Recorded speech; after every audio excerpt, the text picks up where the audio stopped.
My name is Zandra, and I am 34 years old. Tonight, I want to share with you the story of how my husband left me for a millionaire at a luxury gala, and how my financial revenge shook Greenwich. I was standing in front of my bedroom mirror, adjusting the emerald green dress I had saved months to buy, feeling hopeful about the charity gala we were attending. But something in Derek's eyes lately made my heart uneasy. Before we begin, let me know where you are watching from in the comments below. Please hit that like button and subscribe if you have not already. Now let me take you back to the beginning to show you how I built everything he was about to destroy and how I ultimately destroyed him instead. I met Derek Whitmore 12 years ago at a networking event in Manhattan. I was 22 years old, fresh out of Yale with a degree in finance and accounting, working as a junior analyst at a prestigious firm downtown. He was 26, an ambitious associate at an investment bank, wearing a perfectly tailored navy suit and a confident smile that made my heart skip a beat. We were standing at the same cocktail table, both reaching for the last shrimp on the appetizer plate, and when our hands touched, he laughed and insisted I take it.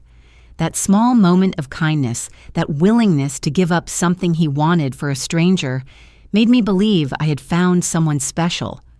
Our courtship was a whirlwind of late-night dinners at tiny Italian restaurants and the village-long walks through Central Park on Sunday mornings, and conversations that stretched until sunrise about our dreams and ambitions. Derek told me he came from a modest family in New Jersey, that he had worked his way through college on scholarships and part-time jobs just like me. We bonded over our shared determination to build something better, to climb higher than our parents ever imagined possible. I fell in love with his hunger, his drive, the way he looked at the Manhattan skyline, and promised me we would own a piece of it someday. After 2 years of dating, Derek proposed on a snowy December evening in front of the Christmas tree at Rockefeller Center. The ring was modest, a quarter-carat diamond that he apologized for, even as he slipped it on my finger. I told him I did not care about the size of the stone. I cared about the size of his heart. Our wedding was small and intimate, held at a little white church in Connecticut, where my grandmother had been baptized. My parents, retired school teachers with more love than money, gave us their blessing and a check for $5,000 that represented years of their savings. Derek's parents came from Jersey, proud and teary-eyed, marveling at how far their son had come. Those early years of marriage were filled with the kind of quiet happiness that does not make for dramatic stories, but makes for a beautiful life. We rented a one-bedroom apartment in Hoboken, ate scrambled eggs for dinner when money was tight, and celebrated every small promotion with a bottle of cheap champagne. I worked hard at my firm, discovering that I had a particular talent for forensic accounting, for finding the hidden threads in financial statements that others missed, for uncovering fraud that executives thought they had buried deep enough to never be found. My supervisors took notice. Within 5 years, I had been promoted 3 times and was earning twice what I had started with. Derek climbed his own ladder at the investment bank, though I noticed his trajectory was not as steep as mine. He blamed office politics, difficult bosses, clients who did not appreciate his genius. I believed him because I loved him, because I wanted to support his dreams the way he supported mine. When he came home frustrated and angry, I would rub his shoulders and remind him that our time was coming, that patience and persistence always paid off in the end. We bought our first home when I was 28, a charming colonial in Stamford, Connecticut, with a white picket fence and a backyard big enough for the children we talked about having someday. I handled all our finances, creating spreadsheets and budgets, saving diligently for our future, while Derek focused on his career. He seemed grateful for my careful management, often joking that he would be broke without me. I took it as a compliment, never realizing he was telling me more truth than either of us understood. 5 years ago, Derek came home with a gleam in his eyes that I had not seen in a long time. He sat me down at our kitchen table and explained that his career had reached a critical juncture. To advance to the next level, he needed to network with the right people, to be seen in the right circles, to live in the right neighborhood. Greenwich, Connecticut, he said. That was where the real players lived. The hedge fund managers and private equity titans, the old money families whose connections could open doors that would otherwise remain forever closed. I was hesitant.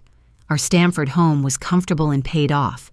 Greenwich was another world, entirely a place where our combined income would make us middle class at best. But Derek was passionate, almost desperate, and I loved him enough to want him happy. We sold our Stamford house and used the equity as a down payment on a colonial on North Street in Greenwich, a beautiful home that cost $3.5 million and came with a mortgage that made my stomach clench every time I thought about it. To make the numbers work, I transitioned from my corporate position to freelance forensic accounting, which gave me more flexibility but less stability. Derek promised that his increased earnings would more than compensate, that the networking opportunities in Greenwich would pay dividends within a year or two. I wanted to believe him. I needed to believe him. So I signed the papers and smiled for the photographs and told myself that this was an investment in our future together. Those first few years in Greenwich were a mixture of excitement and unease. I loved the tree-lined streets and the excellent schools, even though we had no children to send to them. I appreciated the safety and the beauty, the way autumn turned the neighborhood into a painting of red and gold. But I also felt like an outsider looking in through a window at a party I had not been invited to. The other wives wore designer clothes that cost more than my monthly mortgage payment. They talked about their summer homes in the Hamptons and their ski chalets in Aspen. I nodded and smiled and pretended I belonged, all while wearing dresses I had bought on sale at Nordstrom Rack. Derek threw himself into the social scene with an enthusiasm that sometimes worried me. He joined the Greenwich Country Club, which required a $50,000 initiation fee and annual dues that made me wince. He bought custom suits from a tailor in Manhattan, traded his Honda for a BMW, started playing golf with men whose names appeared regularly in the Wall Street Journal. I told myself this was all part of the plan, that these expenses were investments that would pay off when Derek finally made partner or landed the big client that would change everything. But as the years passed, I noticed something shifting in my husband. He came home later, and later always with stories about client dinners and networking events that seemed to blur together.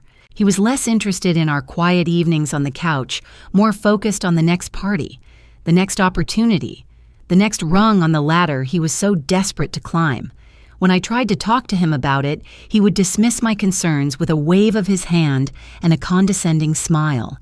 "You do not understand how this world works, Zandra," he would say. "Trust me. I am doing this for us." I wanted to trust him. For 10 years, I had trusted him with my heart, my future, my dreams. But something in my gut whispered that the man I married was slowly disappearing, being replaced by someone I did not recognize, someone whose ambition had curdled into something darker than drive. I pushed those thoughts away, told myself I was being paranoid, that marriage went through seasons, and this was just a difficult winter that would eventually give way to spring. Looking back now, I can see all the signs I was too blind or too scared to acknowledge. The late nights that smelled of perfume I did not own. The phone calls he would take in another room with the door closed. The way his eyes would light up when certain names were mentioned at parties, names that were not mine.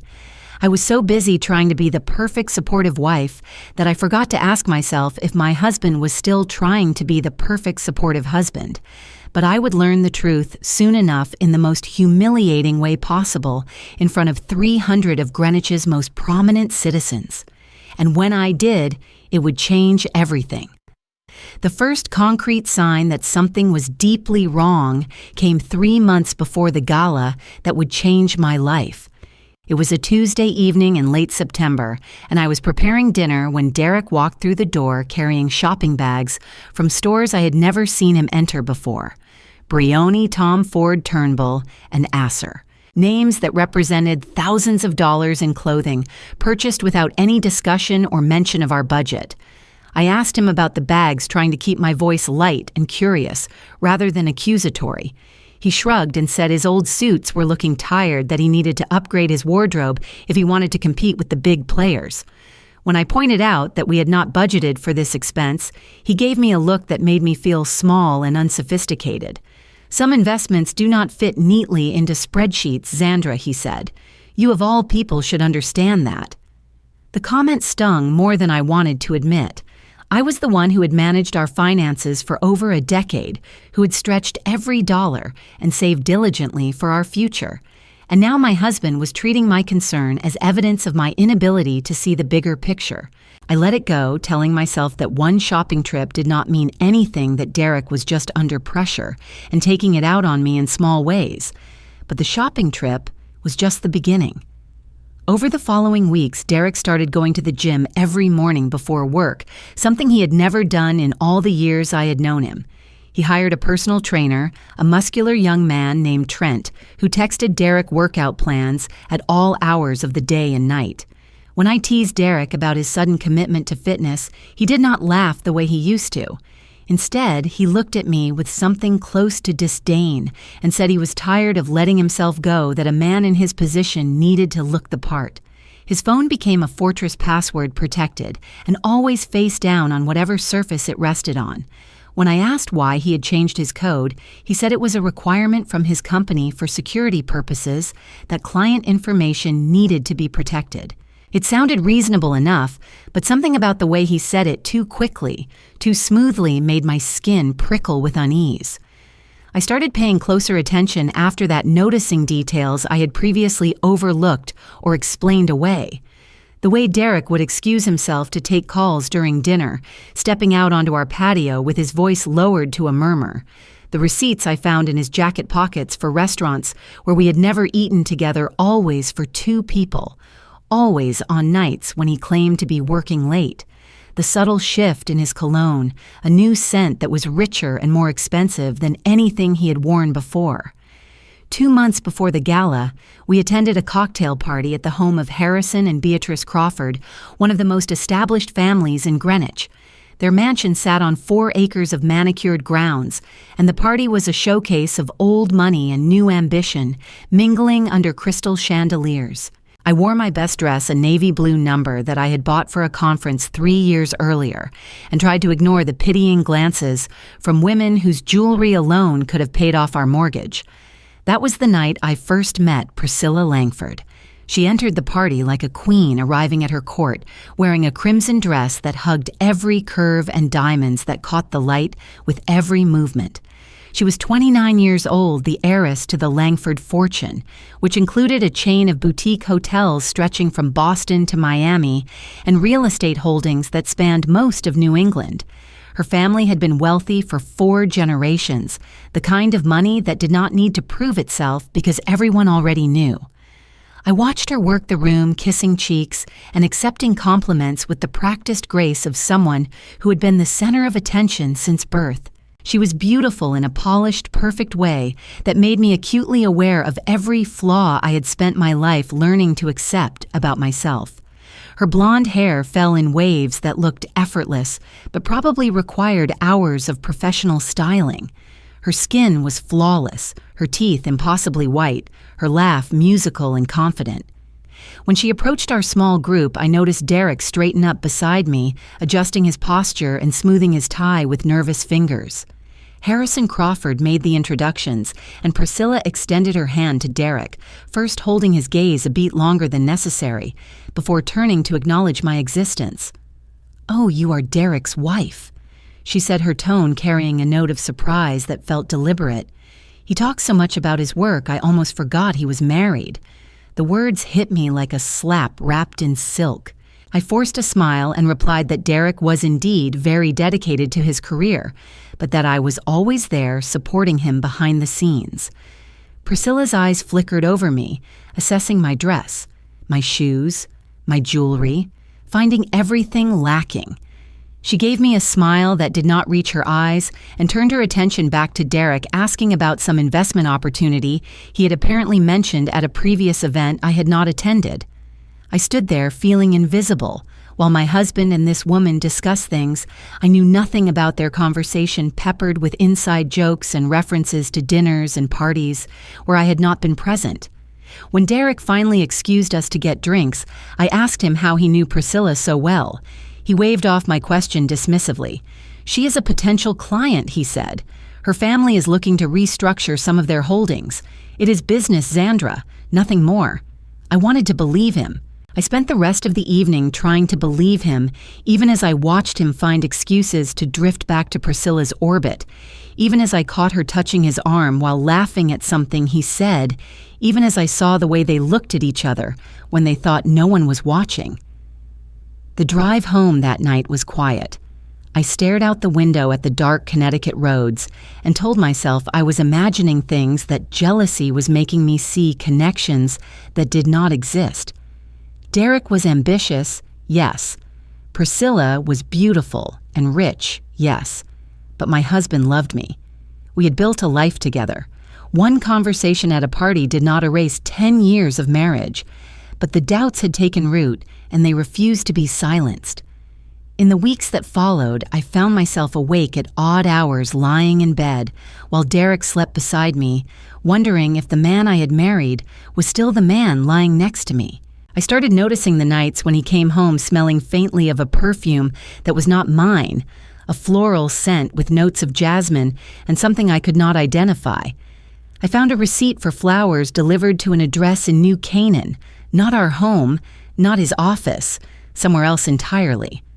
One night, I woke at 2 a.m. to find Derek's side of the bed empty.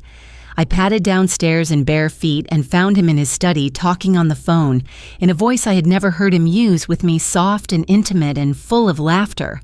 I could hear a woman's voice through the speaker, though I could not make out her words. When I pushed open the door, Derek spun around with guilt written across his face. He ended the call quickly, too quickly, and told me it was a colleague from the London office who had forgotten about the time difference. I wanted to confront him. The words were burning in my throat, demanding to be spoken. But something held me back, some instinct that told me I was not ready for the answer I might receive. So I nodded and said I had just come down for water, and I watched his shoulders relax as he believed he had fooled me once again. I started checking our credit card statements more carefully after that, looking for patterns I had previously ignored. What I found made my blood run cold. Dinners at restaurants Derek had never mentioned, always for 2 people, always on nights when he claimed to be working late. Jewelry purchases that had never appeared on my fingers or around my neck. Hotel charges in New York City on weekends when Derek said he was at conferences. The evidence was mounting, building a case that my training as a forensic accountant forced me to acknowledge even as my heart begged me to look away. But I did not confront him. Not yet. Because somewhere beneath the pain, beneath the betrayal that was slowly revealing itself, a plan was beginning to form. If Derek thought he could deceive me, the woman who made her living uncovering financial fraud, he had severely underestimated his opponent. I would gather my evidence. I would wait for the right moment. And when I struck, he would never see it coming. The night of the Greenwich Country Club Charity Gala arrived with all the fanfare and anticipation that such events commanded in our community. This was the social event of the year, a black tie affair that raised hundreds of thousands of dollars for local causes, while allowing the wealthy elite to see and be seen in their finest attire. Attendance was by invitation only, and the guest list read like a directory of Connecticut's most powerful families. I spent the afternoon preparing, determined to look my best, despite the anxiety that had been building in my chest for weeks. The emerald green gown I had saved for months to purchase fit perfectly its silk fabric, catching the light as I moved. I styled my auburn hair in an elegant updo and applied my makeup with careful precision, wanting Derek to see what he had to remember why he had married me in the first place. When I emerged from our bedroom, Derek was waiting in the foyer looking impossibly handsome in his new custom tuxedo. But instead of the admiration I had hoped to see in his eyes, I found only impatience. He glanced at his watch, commented that we were running late and headed for the door without telling me I looked beautiful, without offering his arm, without any of the small courtesies that had once been second nature to him. The drive to the country club was tense and silent. Derek gripped the steering wheel with white-knuckled intensity, checking his phone at every red light, responding to texts with quick thumbs, while barely acknowledging my presence in the passenger seat. I tried to make conversation, asking about the auction items, wondering which of our acquaintances would be attending. He answered in monosyllables, his mind clearly somewhere else entirely. When we pulled into the circular driveway of the Greenwich Country Club, valets in crisp uniforms rushed to open our doors. The building was magnificent, a sprawling Georgian mansion that had served as the social hub of Greenwich for over a century. Tonight, it was transformed into a wonderland of white flowers and twinkling lights, with a string quartet playing softly near the entrance and champagne flowing from crystal fountains. We stepped inside together, but within moments Derek had spotted someone across the room and excused himself to say hello. I watched him disappear into the crowd, leaving me standing alone near the coat check, feeling like a child abandoned at a birthday party where she knew no one. I took a deep breath, reminded myself that I was a Yale graduate and a successful professional in my own right, and made my way to the nearest waiter to secure a glass of champagne. The ballroom was breathtaking, decorated with thousands of white roses and orchids, their fragrance mingling with the perfumes of 300 guests, dressed in their most extravagant attire. I recognized faces from newspaper society pages and business magazines, titans of industry mingling with old money aristocrats, all of them performing the elaborate dance of wealth and status that defined life in Greenwich. I tried to mingle, tried to make conversation with acquaintances whose names I could barely remember, but everywhere I turned, I felt the weight of curious stares and whispered conversations that stopped abruptly when I approached. Something was happening, something I did not understand, and the paranoia that had been building for months began to crystallize into certainty that this night would not end well. An hour into the event, I went looking for Derek. I had not seen him since he abandoned me at the entrance, and I needed to find him before the dinner portion of the evening began. I wandered through the ballroom, past the silent auction tables and the champagne bars, out through the French doors, onto the manicured terrace that overlooked the golf course. The autumn air was crisp and cool, carrying the scent of fallen leaves and distant bonfires. Couples strolled along the pathways, their laughter floating through the night like music. I searched for Derek's familiar silhouette among them, my heels clicking against the flagstones as I moved deeper into the gardens. I found him near the gazebo, half hidden by a perfectly trimmed hedge, and the sight that greeted me stopped my heart. Derek was standing close to Priscilla Langford, closer than business associates or casual friends would ever stand. She was wearing a red dress that clung to her body like a second skin diamonds, glittering at her throat and ears. Her hand was on his chest, her fingers playing with the silk of his bow tie as she laughed at something he had said. His hand rested on the small of her back, intimate and possessive the way he had once touched me. I must have made a sound, some strangled noise of shock and pain, because they both turned to look at me. Derek's face went through a rapid series of expressions: surprise, guilt, annoyance, and finally something that looked almost like relief. Priscilla simply smiled, a cat who had finally caught the mouse she had been toying with. Derek. I said, my voice sounding strange and hollow in my own ears. What is going on here? He did not answer immediately. Instead, he straightened his jacket and took a step toward me, his expression hardening into something I had never seen before. Xandra. He said, his voice loud enough for the nearby couples to hear. I think it is time we stop pretending. Priscilla and I are in love. I want a divorce. The words hit me like physical blows, each one driving the air from my lungs. I could hear gasps from the people around us, could feel the weight of their stares as they witnessed my public humiliation.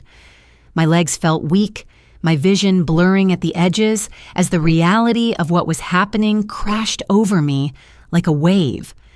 Priscilla stepped forward, linking her arm through Derek's with proprietary confidence. "Honey," she said to him, though her eyes were fixed on me with barely concealed triumph, "let us not make a scene. She will understand eventually. These things happen." Derek nodded already, dismissing me from his consciousness, already moving on to his new life with his new woman and her millions. He reached into his jacket pocket and pulled out a folded envelope, pressing it into my numb hands. "Divorce papers," he said. "My lawyer will be in touch about the details." And then he turned his back on me, on 10 years of marriage, on every promise he had ever made, and walked away with Priscilla Langford on his arm. I stood frozen in the garden, surrounded by strangers who were now pulling out their phones to text the juicy gossip to friends who had not witnessed it firsthand. Some looked at me with pity, others with barely concealed schadenfreude, all of them watching my world crumble in real time. A few acquaintances approached with murmured condolences, but their sympathy felt performative, their curiosity naked and unashamed. I do not remember calling the taxi. I do not remember the ride home through the dark Connecticut streets. I do not remember unlocking the door to the house that suddenly felt foreign and cold. I only remember sitting on the floor of my bedroom, still wearing my emerald green dress, the divorce papers crumpled beside me, wondering how 10 years of love could end in 10 minutes of cruelty. The night stretched endlessly before me, filled with questions that had no answers and pain that had no end. Derek did not come home. He did not call or text to check if I was all right. He simply vanished from my life as completely as if he had never existed, leaving me alone with the wreckage of everything I had believed in. But as dawn began to lighten the sky outside my window, something began to shift inside me. The shock was fading, replaced by something harder, colder, more determined. Derek Whitmore thought he had discarded me like yesterday's newspaper. He thought I was just a naive wife who would sign whatever papers he put in front of her and fade quietly into obscurity. He had no idea who he was dealing with. The first week after the gala was the darkest period of my life. I barely ate, barely slept, barely moved from my bed, except when absolutely necessary. The world outside continued spinning indifferent to my pain, while I lay cocooned in sheets that still smelled faintly of the husband who had betrayed me. Derek had returned to the house while I was staying with my friend Cynthia for a few days, needing to escape the scene of my humiliation. He had taken his clothes, his golf clubs, his collection of expensive watches, everything that mattered to him. What he left behind was more telling than what he took our wedding album, the photo frames that had held pictures of us together, the small gifts I had given him over the years. He had erased me from his life with surgical precision. The divorce papers sat on the kitchen counter where he had left them, a final insult added to injury. I forced myself to read through them eventually, my forensic accountant's eye automatically scanning for irregularities, even as my heart ached with every page. Derek was offering me what he considered a fair settlement. I would keep my car and personal belongings, while he would take the house, our investment accounts, and everything else of significant value. He was generous enough to offer me $60,000 as a one-time payment, as though that would compensate for a decade of my life. The audacity of it made me laugh, a bitter sound that echoed through the empty house. Derek clearly believed I had no idea about our true financial situation, that I had simply trusted him to manage everything while I focused on my career. He had forgotten, or perhaps never truly understood, that forensic accounting was my profession, that uncovering hidden assets and financial deception was literally what I did for a living. But I was not ready to fight yet. First, I needed to grieve. First, I needed to let the pain wash through me before I could transform it into something useful. The second week, my salvation came in the form of Meredith Chen, my best friend from Yale, who flew in from Chicago the moment I called her crying at 3 a.m. Meredith was a corporate lawyer at one of the biggest firms in the Midwest, brilliant and sharp-tongued and fiercely protective of the people she loved. She arrived at my doorstep with 2 suitcases and a bottle of expensive bourbon, announcing that she was not leaving until I had a plan. "You are not going to let him walk away with everything you built together, are you?" she asked on her second night there, after we had consumed most of the bourbon and I had cried until I had no tears left. Because the Xandra, I know the woman who graduated top of her class and built a career on exposing financial fraud, would never roll over for some mediocre investment banker and his trust fund girlfriend. Her words ignited something inside me, a spark of anger that had been smothered by grief, but was now ready to burn. She was right.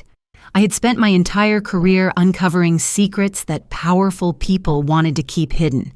If anyone could expose whatever Derek was hiding, it was me.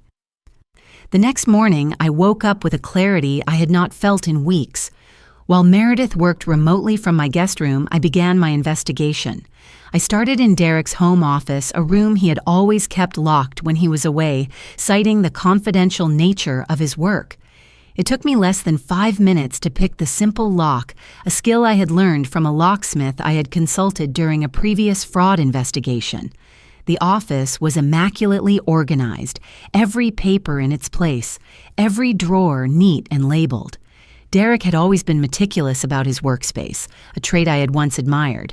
Now it only made my search easier. I went through his filing cabinets, methodically photographing documents and taking notes, building a picture of financial activity that Derek had kept carefully hidden from me. What I found in the bottom drawer of his desk, hidden beneath a false panel that he clearly thought was undetectable, made my blood run cold. A small USB drive, unmarked and innocuous-looking, containing files that would change everything. I plugged the drive into my laptop and watched as folders populated the screen. There were bank statements from accounts I had never known existed, investment portfolios registered in offshore jurisdictions, records of transfers totaling nearly $2 million over the past 2 years. Derek had been systematically siphoning money from our accounts, hiding bonuses he claimed never existed, selling stock options he swore he had never received. Every lie he had told me about our finances was documented in meticulous detail, preserved on this tiny piece of technology, like a confession he never intended anyone to read. But that was not the worst of it. Deeper in the files, I found evidence of something far more damaging. Derek had been involved in a complex scheme to help certain clients hide income from the IRS, restructuring their assets through shell companies and offshore accounts to avoid taxes. The amounts involved were staggering. Tens of millions of dollars moved through fake consulting fees and fabricated business expenses. This was not just marital infidelity. This was federal financial crime. And then I found the Langford files. Priscilla's family, it turned out, was facing a major lawsuit from former employees of their hotel chain, alleging systematic labor violations and unpaid wages. The potential judgment was enormous, threatening to wipe out a significant portion of the Langford fortune. What Derek's files revealed was a desperate attempt to hide assets from the coming judgment, moving money through a labyrinth of shell companies and real estate transactions designed to make millions of dollars simply disappear. Derek was not just having an affair with Priscilla Langford. He was helping her family commit fraud, and they were paying him handsomely for it. The deposits to his offshore accounts coincided perfectly with major transactions in the Langford scheme. This was a business arrangement disguised as a love affair, or perhaps a love affair that had evolved into a business arrangement. Either way, it was a conspiracy that could send everyone involved to prison. I sat back from my laptop, my mind racing with the implications of what I had discovered. Derek had not fallen in love with a beautiful heiress. He had sold himself to her, trading his financial expertise for access to her world and her money. He needed Priscilla's connections to establish himself in Greenwich society. Priscilla needed his knowledge of financial manipulation to protect her family's wealth. They were using each other, and they had both been using me as a convenient cover story while they conducted their schemes. The pain of betrayal was still there, but now it was joined by something else. A cold, clear fury that burned like dry ice. Derek Whitmore had underestimated me for the last time. He thought I was just a wife to be discarded, a minor obstacle to be overcome with lawyers and divorce papers. He had no idea that he had just handed me the weapons to destroy him. I called Meredith into my office and showed her everything I had found. Her eyes widened as she scrolled through the files, her legal mind immediately grasping the magnitude of what we were dealing with. "This is incredible," she said. "This is enough to bury him. This is enough to bury all of them." "I know," I replied, "and I am going to use every single piece of it." Building my case against Derek required patience, precision, and a team I could trust absolutely. Over the following weeks, I assembled that team with the same methodical care I had applied to the most complex fraud investigations of my career. The first person I recruited was Victoria Ashford, the most feared divorce attorney in Connecticut. Victoria was 62 years old, silver-haired and elegant, with a reputation for ruthlessness that made opposing counsel weep. She had handled divorces for some of the wealthiest families in the Northeast, and she had never lost a case. When I walked into her office and laid out my evidence, her eyes lit up with predatory interest. "Oh, this is going to be fun," she said. "I have been waiting for a case like this my entire career." Meredith became my legal strategist, helping me understand the federal implications of Derek's tax fraud schemes and advising on how to present the evidence to maximum effect. She connected me with a colleague in Chicago who specialized in IRS whistleblower cases, explaining that I could potentially receive a percentage of whatever the government recovered from Derek's clients if I reported them. The amounts involved were substantial enough that my financial future would be secure, regardless of what happened with the divorce settlement. The third member of my team was more unexpected. During my investigation, I had reached out to a journalist named Sandra Martinez, an investigative reporter for the Greenwich Time, who I had helped with a story about nonprofit fraud several years earlier.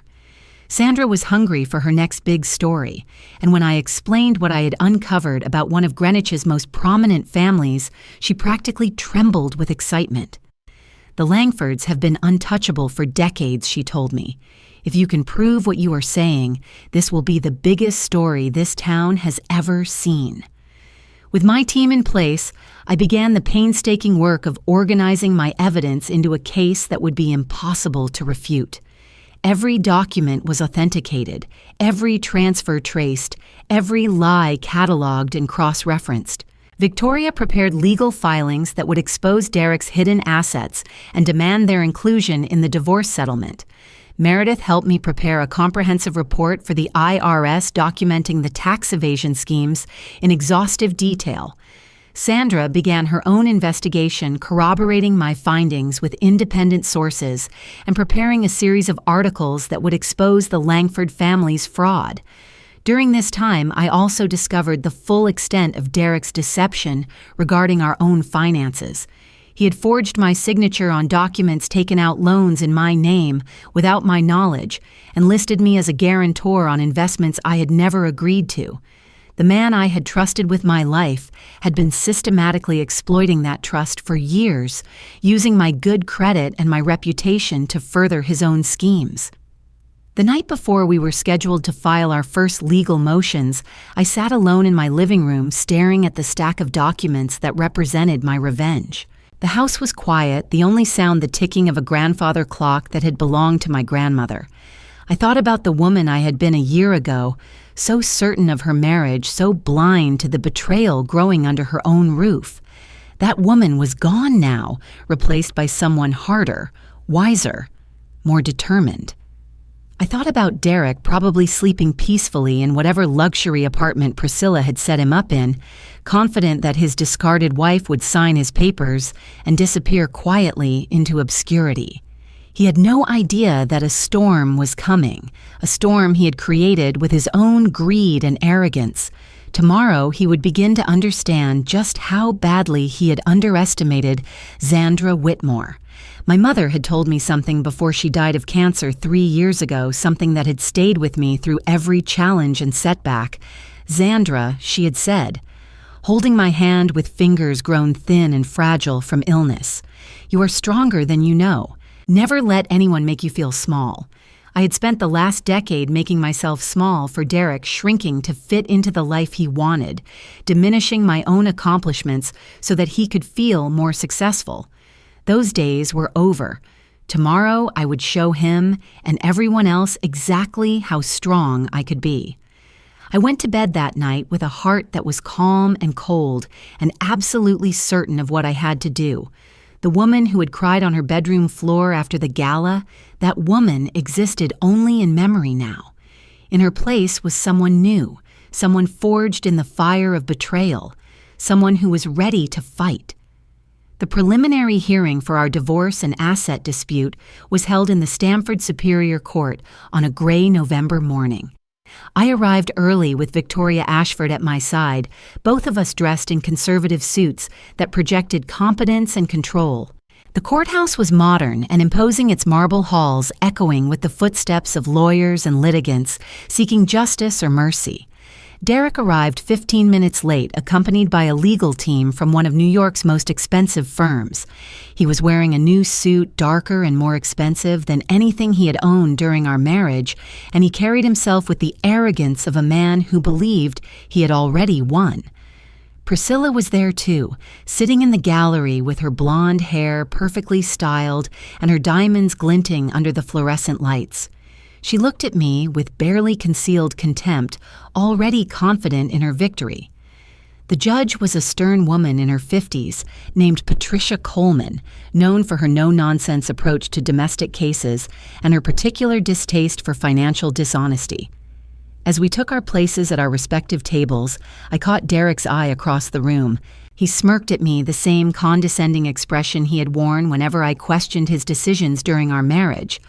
I smiled back, and something in my expression made his smirk falter. Victoria began by presenting the standard divorce petition, outlining my requests for equitable division of marital assets. Derek's lawyers responded with their own motion, arguing that their client had been the primary earner throughout the marriage and therefore entitled to the majority of our property. It was a dance I had expected, the opening moves of a game they thought they controlled. Then Victoria dropped the first bomb. "Your Honor," she said. Rising to present a stack of documents to the court clerk, "We would like to enter into evidence materials showing that the respondent has concealed significant marital assets from the petitioner. These documents demonstrate the existence of offshore accounts totaling approximately $2 million investment portfolios registered in foreign jurisdictions and systematic transfers of Marshall funds conducted without my client's knowledge or consent."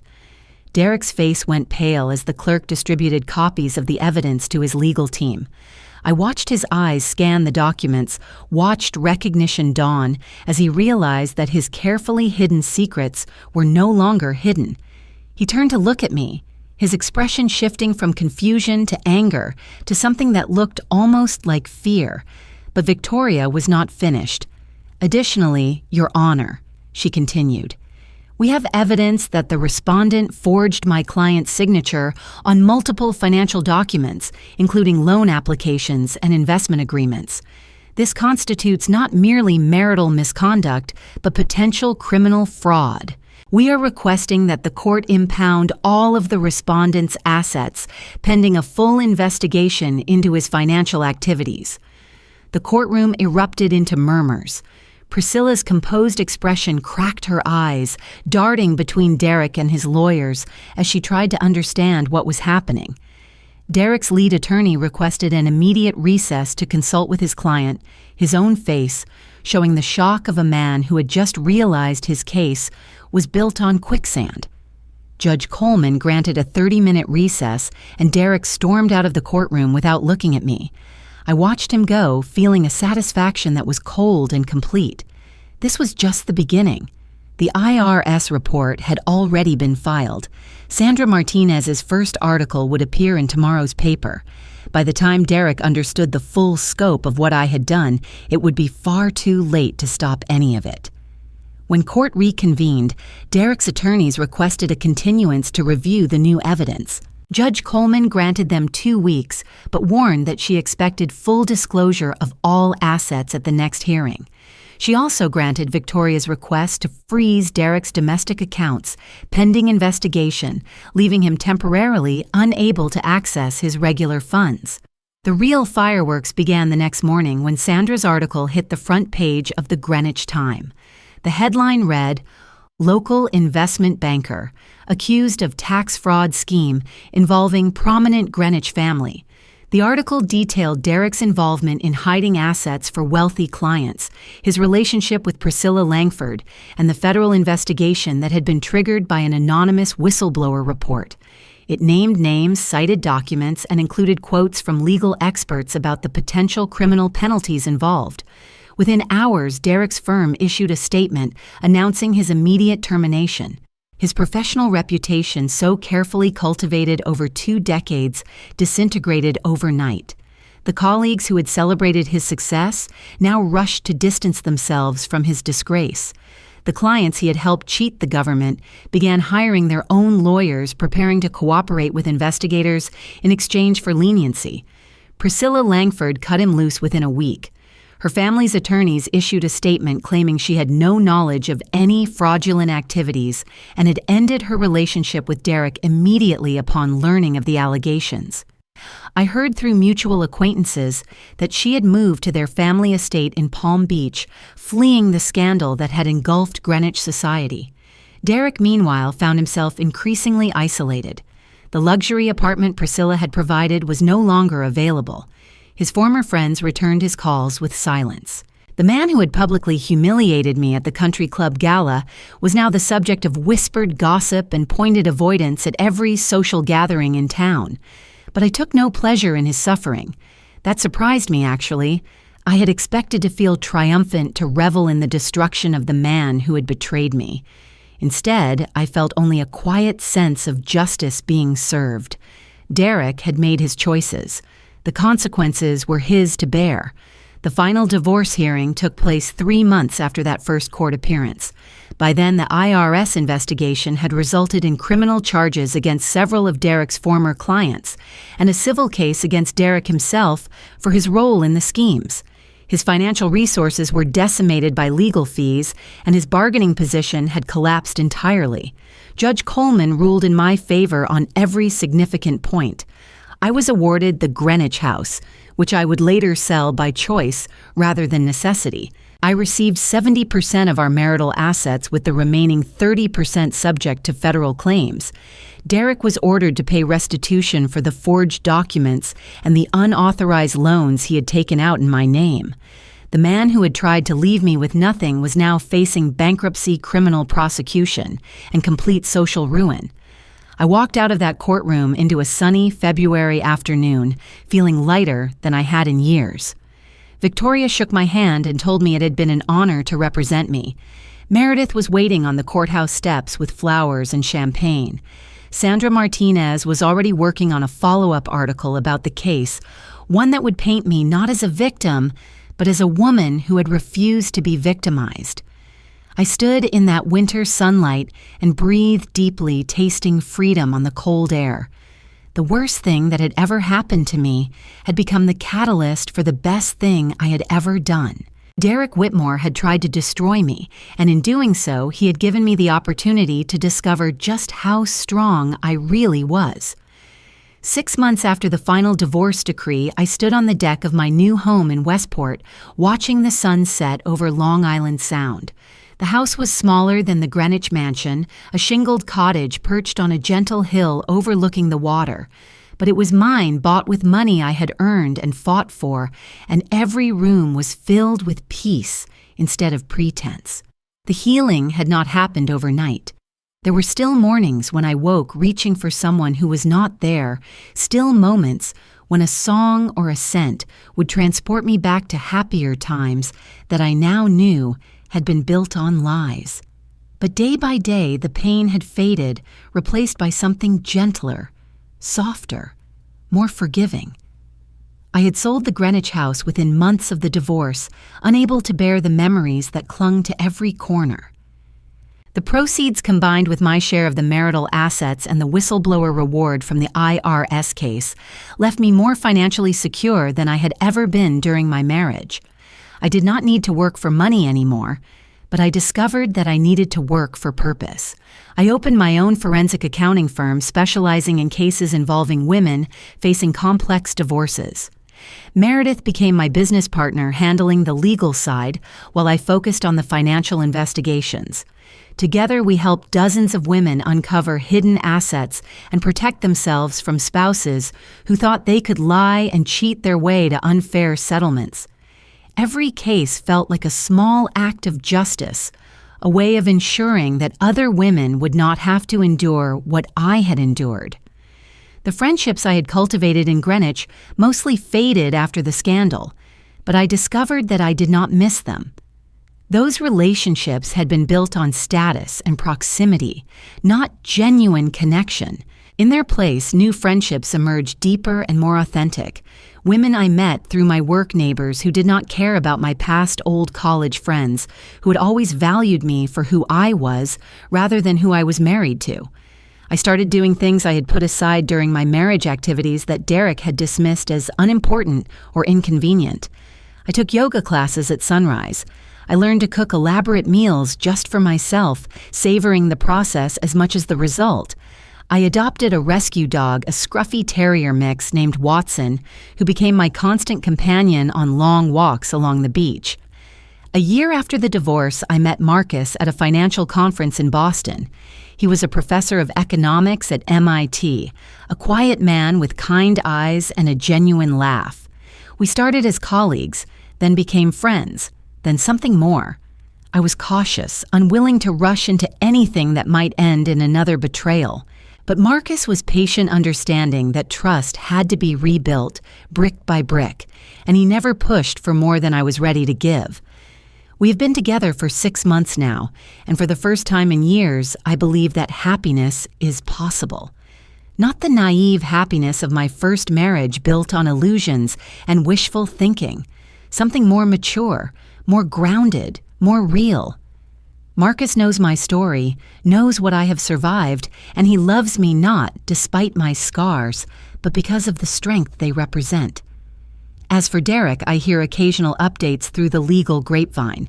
He was convicted of tax fraud and received a suspended sentence with 5 years of probation. He works now at a small accounting firm in New Jersey, earning a fraction of what he once made his dreams of Greenwich glory reduce to ashes. Priscilla Langford married a European count and moved to Monaco, escaping the scandal that had temporarily tarnished her family name. They deserved each other, I sometimes think. 2 people who valued appearance over substance, who never understood that true wealth is measured in love and integrity, not dollars and social status. I do not hate Derek anymore. That surprised me, actually. For a long time, hatred had been a companion, a fire that kept me warm through the coldest nights of my recovery. But somewhere along the way, the fire burned itself out, replaced by something closer to pity. Derek Whitmore spent his entire life chasing after things that could not make him happy, sacrificing genuine connection for the illusion of success. He is now exactly where his choices led him, and I find I cannot summon anything more than indifference. The lesson I have learned through all of this is simple, but profound. The person who truly loves you will never make you feel like you are not enough. They will celebrate your successes rather than resenting them. They will stand beside you in difficulty rather than abandoning you for easier options. And if someone does not love you that way, no amount of hoping or trying or sacrificing will change them. All you can do is love yourself enough to walk away. I think, too, about the importance of knowing your own worth, of never allowing anyone to diminish your capabilities or dismiss your contributions. I spent too many years making myself smaller to accommodate Derek's ego, hiding my light so that his could shine brighter. Never again. I have learned that true partnership is not about one person shrinking so the other can grow. It is about 2 people growing together, each one stronger because of the other. And finally, I have learned that revenge is not about hatred. It is about justice. It is about protecting yourself and others from people who would do harm. I did not destroy Derek Whitmore because I wanted him to suffer. I destroyed him because he was a threat to my future and to the futures of everyone else he was defrauding. The satisfaction I feel is not sadistic pleasure in his downfall. It is the quiet peace of knowing that I refuse to be a victim. If you are watching this and going through your own storm, I want you to know that you are stronger than you think. The pain you are feeling right now will not last forever. The people who hurt you will face consequences, if not from you, then from the universe that has a way of balancing accounts. And on the other side of this darkness, there is a light waiting for you, a future you cannot yet imagine, but that is more beautiful than anything you have lost. Sometimes the worst thing that happens to you becomes the best thing that ever happened, not because the pain was worth it. Nothing justifies betrayal and cruelty, but because of who you become when you survive it, because of the strength you discover you had all along. I am Xandra. I am 35 years old now, and I am living proof that the end of one story is always the beginning of another. I would love to know what you think about my journey. Have you ever had to stand up for yourself against someone who underestimated you? What would you have done in my situation? Please share your thoughts in the comments below. If this story resonated with you, please give it a like so others can find it too. Subscribe to this channel if you want to hear more stories of strength and resilience. And if you know someone who needs to hear this message today, please share this video with them. Sometimes knowing that others have survived similar storms is exactly what we need to keep going. Thank you for spending this time with me. Thank you for listening to my story. I wish you courage, I wish you strength, and I wish you the peace that comes from knowing you're